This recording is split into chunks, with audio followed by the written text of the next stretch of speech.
Things that hiring managers hate in job interviews. One, they hate it when you can't answer questions about yourself. An interview in the most basic sense is a set of questions about you. And the more you know yourself, the better you'll do. If a hiring manager asks you, where do you see yourself in 5 years? Why should we hire you? What are your strengths and weaknesses? And you can't answer those questions, you are completely unprepared for this interview.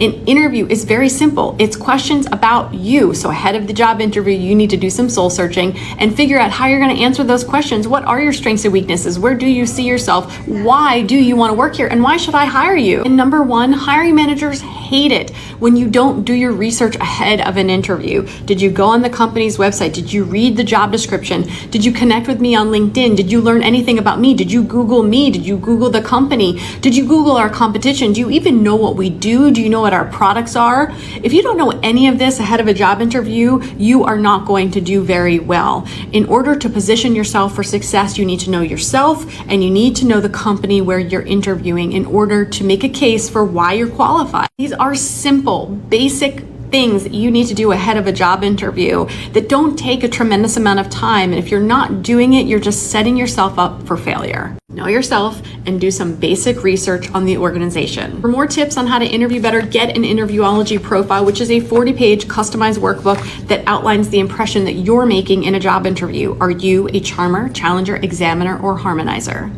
You just interviewed somewhere and you're waiting for them to put an offer together for you and you can't stand it any longer. I have the best tip for you. You know what you should do? You should continue to interview and you should apply to other positions. Do you think that they're not interviewing other people?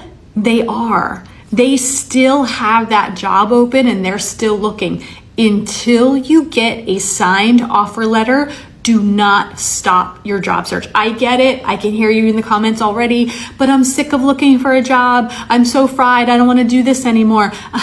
That's the wrong energy, girl. I'm sorry. No. Until you get a signed offer letter, you are still a free agent and you should be looking for jobs, applying to positions, networking, and getting out there. It's just like getting married. You should actively date until you get a ring on that finger. You know what I'm saying? They are actively interviewing.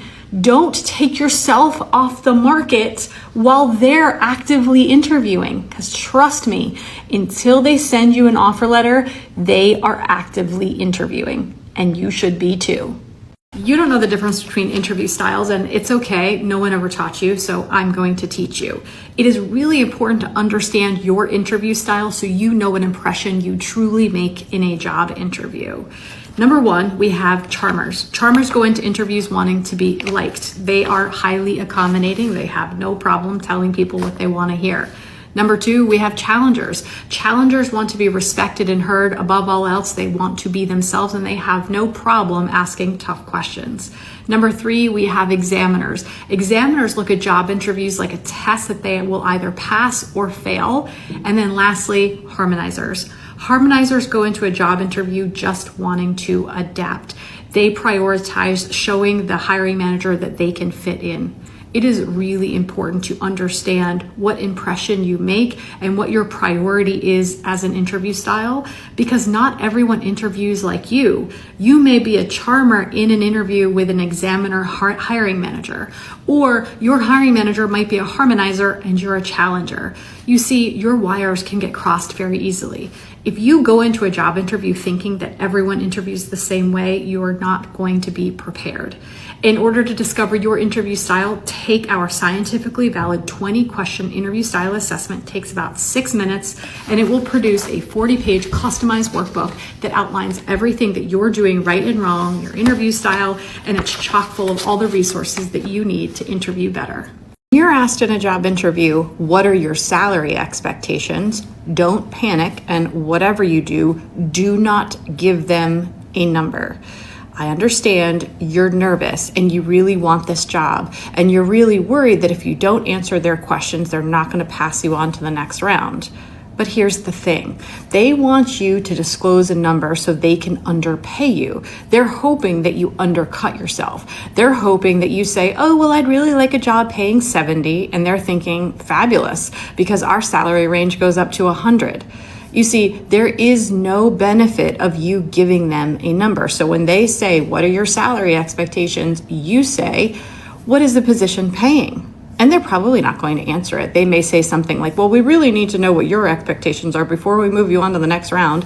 So then you say, well, what's the range? I'm sure you have a range for what you're paying for this position, and stand your fucking ground. This is where people crumble. This is where people start to panic. And what did I say? Don't panic. And let me remind you, the person asking you this question isn't someone that's intimidating and scary and some savvy negotiator. No, it's Debbie, an HR generalist from Iowa. You need to remember that answering this question represents your livelihood.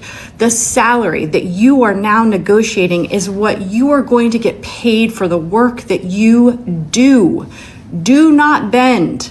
You need to tell them, what is the range? If they don't answer it, you could say, well, I'm very interested in exploring this position. I'm very interested in continuing the interview process, and I would be interested in learning more. And, what I make isn't just about salary. It's also about benefits, and the compensation package is so much more than just salary. Play the same game. Give them a non-answer. And here's the thing, if they don't pass you on to the next round because you wouldn't give them one number, you dodged a bullet and you don't want to work there anyway. Organizations should in the least be able to give you a range of what they are willing to pay you. I hope that helps. For more tips on how to interview better, you can discover your interview style by getting an Interviewology profile. Are you a charmer, challenger, examiner, or harmonizer in job interviews? When you're asked in a job interview, what are your salary expectations? Do not panic, and whatever you do, don't give them a number. Here's the thing. The only reason an organization is asking you this question is because they are trying to underpay you. They know what their salary range is. So there is only one right answer to this question. When they say, what are your salary expectations? You say, what is the position paying? They may push back and say, we really need to know your salary expectations in order to schedule you the next round. And all you say is, well, I'm very interested in exploring this position, and I believe that salary is just one part of the compensation package. So let's see how this evolves. Let's see how the interviews go, right? You're giving them a non-answer. And if they keep pushing you, take this as a sign. Organizations are trying to underpay you. They should be upfront with their salary range. If they're not, the worst thing that you could do is give them a number. Because let's say you say, oh, well, I'm looking for 80, and they know that their salary range goes up to 150. They're going to think, great, we can get her for cheap, because they are always trying to underpay you in the same way that you are always trying to make